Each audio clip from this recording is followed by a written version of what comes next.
소중한 인연 앞에 놓아주고 싶은 책을 출간하면서 본격적으로 글쓰기를 시작한 작가님은 4년간 20여 편의 단편들 중에서 선정한 작품들을 콩나물 시루에 담았습니다. 소개해드릴 2편 외에도 각 작품들마다 세상을 바라보는 따뜻한 시선이 물씬 풍깁니다. 어느 노부부의 독백. 공부도 운동도 그다지 내세울 만한 것이 없는 난 2년제 대학을 졸업하고 충무로 재판소에 취직을 했습니다. 열심히 기술을 배우다 보니 간단한 컷 작업 정도는 능숙하게 할 수 있었습니다. 그녀를 만난 건 그 무렵이었습니다. 근처 인쇄소에서 일을 하고 있었는데 자주 얼굴을 보게 되면서 그녀와의 공간은 조금씩 좁혀져 갔습니다. 내 생일날 큰 용기를 내어 함께 저녁을 먹자고 했습니다. 내 주변 머리에 어떻게 그런 용기가 났었는지 신기하기만 합니다. 저녁을 먹는 내내 얼굴도 들지 못하고 굶은 사람처럼 그저 밥만 먹었습니다. 3년 후엔 조그마한 사식집을 개업했고 그녀와 결혼을 하게 되었습니다. 열심히 살았지만 몇 번 실패를 했고 심지어 그녀와 함께 연탄 배달을 한 적도 있었습니다. 그러나 그녀는 아무런 불만도 없이 항상 곁에서 용기를 주었습니다. 그녀와 함께 보낸 세월이 벌써 40년이 넘었습니다.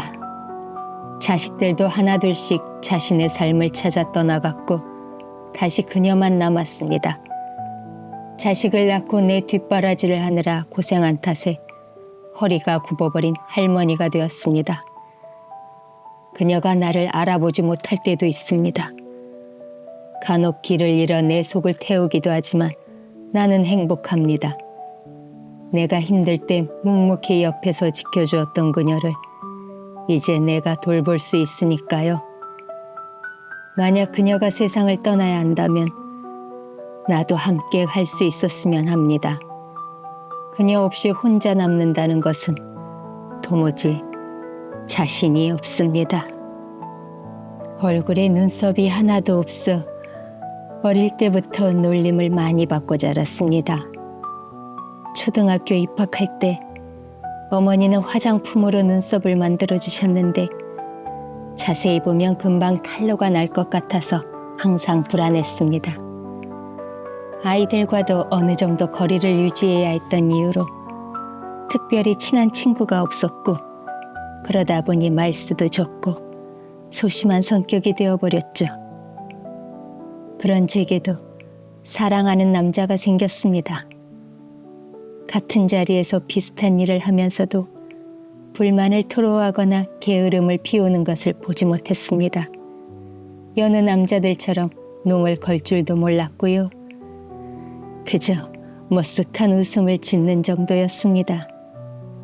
그가 자신의 생일이라며 함께 저녁을 먹자고 할 때는 너무나 기뻤지만 한편으로는 걱정을 많이 했습니다. 가짜 눈썹을 들켜버릴 것 같아서. 다행히도 그는 마주 앉은 나를 바라보지도 않았고 묵묵히 밥만 먹었습니다. 그날 이후 만나는 날도 많아졌고 3년 후 결혼을 했습니다. 결혼하고도 나는 먼저 잠든 적도 늦게 일어난 적도 없었습니다.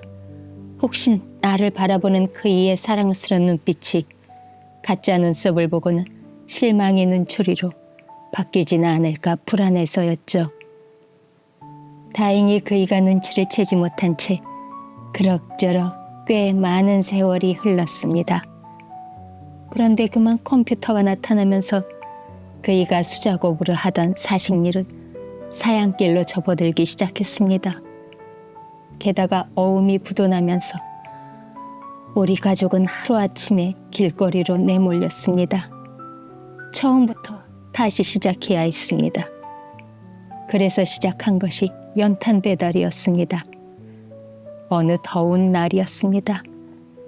연탄을 가득 실은 리어커를 밀며 땀을 비오듯 흘리는데 나는 온 신경이 눈썹에 가 있었습니다.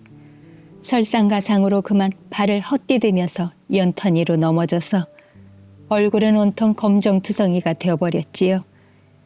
남편이 수건을 갖고 다가오는 순간 아무 생각도 할 수 없었습니다. 남편은 수건으로 얼굴을 모두 닦아주면서도 유일하게 눈썹 부분만은 남겨두었습니다. 이후 처음으로 남편과 함께 편히 잠자리에 들 수 있었습니다. 이제 나는 가끔씩 그 일을 알아보지 못할 때도 있습니다. 동네 골목길에서 쪼그리고 앉아 있을 땐 그이가 나를 찾아내어 업고 집으로 갑니다. 그이를 만나서 행복했고 마지막 남은 바람이라면 고통 없이 그이와 함께 잠들었으면 하는 것입니다. 인생의 기나긴 고락을 함께 하신 진짜 부부의 모습을 뵌 것 같아서 숙연해집니다. 콩나물 시루. 종례를 마친 담임선생님이 소희를 불렀다. 독촉하려고 부른 건 아니고 그냥 요즘은 사정이 어떤가 해서 내일은 꼭 낼 수 있을 거예요. 사고가 있었던 것은 소희가 초등학교 5학년 때였다. 작은 아동복 가게를 하시는 엄마와 단둘이었지만 행복했었다. 어린이날 엄마가 운전하는 승용차를 타고 놀이공원에 갔다 돌아오는 길이었다. 차 앞 유리가 깨지면서 소희도 엄마도 눈을 다쳤다. 다행히 소희는 수술 후 시력을 회복했지만 부상 정도가 심하지 않았던 엄마는 오히려 시력을 회복할 수 없었다. 담임 선생님이 수업료를 계속 대신 납부해 줄 수도 없는 노릇이고 소희에게 이야기를 꺼내는 것을 부담스러워하는 만큼 소희 역시 더 얼굴을 들 수가 없었다. 신문 배달 외엔 달리 수입도 없는 처지에 몇 푼 남지 않은 통장을 보고 있자니 앞이 막막해져서 편의점 일자리를 어렵게 구했다. 석 달째 저녁을 컵라면으로 때우고 오늘은 근무 시간을 초과해가며 뒷정리까지 했다. 급여를 미리 좀 당겨달라는 부탁을 해볼 참이다. 하지만 주인 아저씨는 다른 아르바이트생들한테 좋지 못한 선례를 남긴다며 참아보라고 했다. 하는 수 없이 녹초가 된 몸을 이끌고 집으로 향했다. 방문을 여니 시큼한 냄새와 함께 발에 축축한 느낌이 전해져 왔다. 엄마가 설거지를 해주려다가 밥상을 엎은 것이었다. 물이라도 쏟았나 싶어 주위를 두리번거리는데 구석에 검은 보자기에 큼직한 물건 하나가 눈에 들어왔다. 저기 콩나물 한번 길러보려고.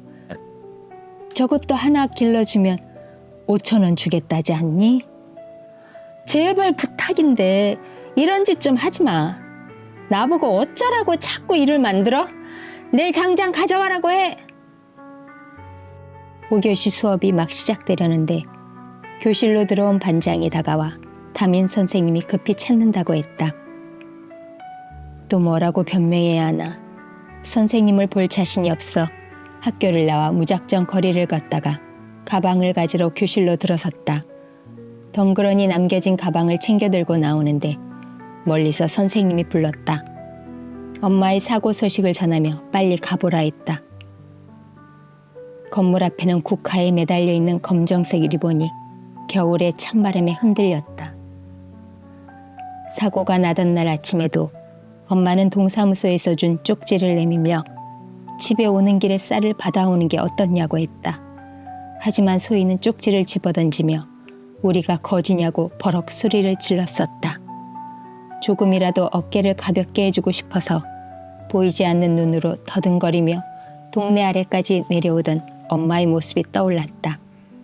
이제 혼자라니 서글픔이 목젖까지 올라왔다. 엄마의 옷장 서랍을 열었다. 정리하던 옷가지들 속에서 작은 상자 하나가 모습을 드러냈다. 보잘것없는 물건들이 들어있었는데 바닥에 누렇게 빛바랜 봉투가 하나 보였다. 봉투에는 병원 이름이 적혀 있었는데 오래전에 교통사고가 났을 때 입원했던 병원이었다. 안에 들어있는 종이를 꺼내보니 장기기증 서약서라고 적혀 있었다. 서약서를 읽어가던 소희는 도무지 정리가 되지 않아 다음날 병원을 찾아갔다. 수술을 담당했던 의사가 이야기를 해주었다.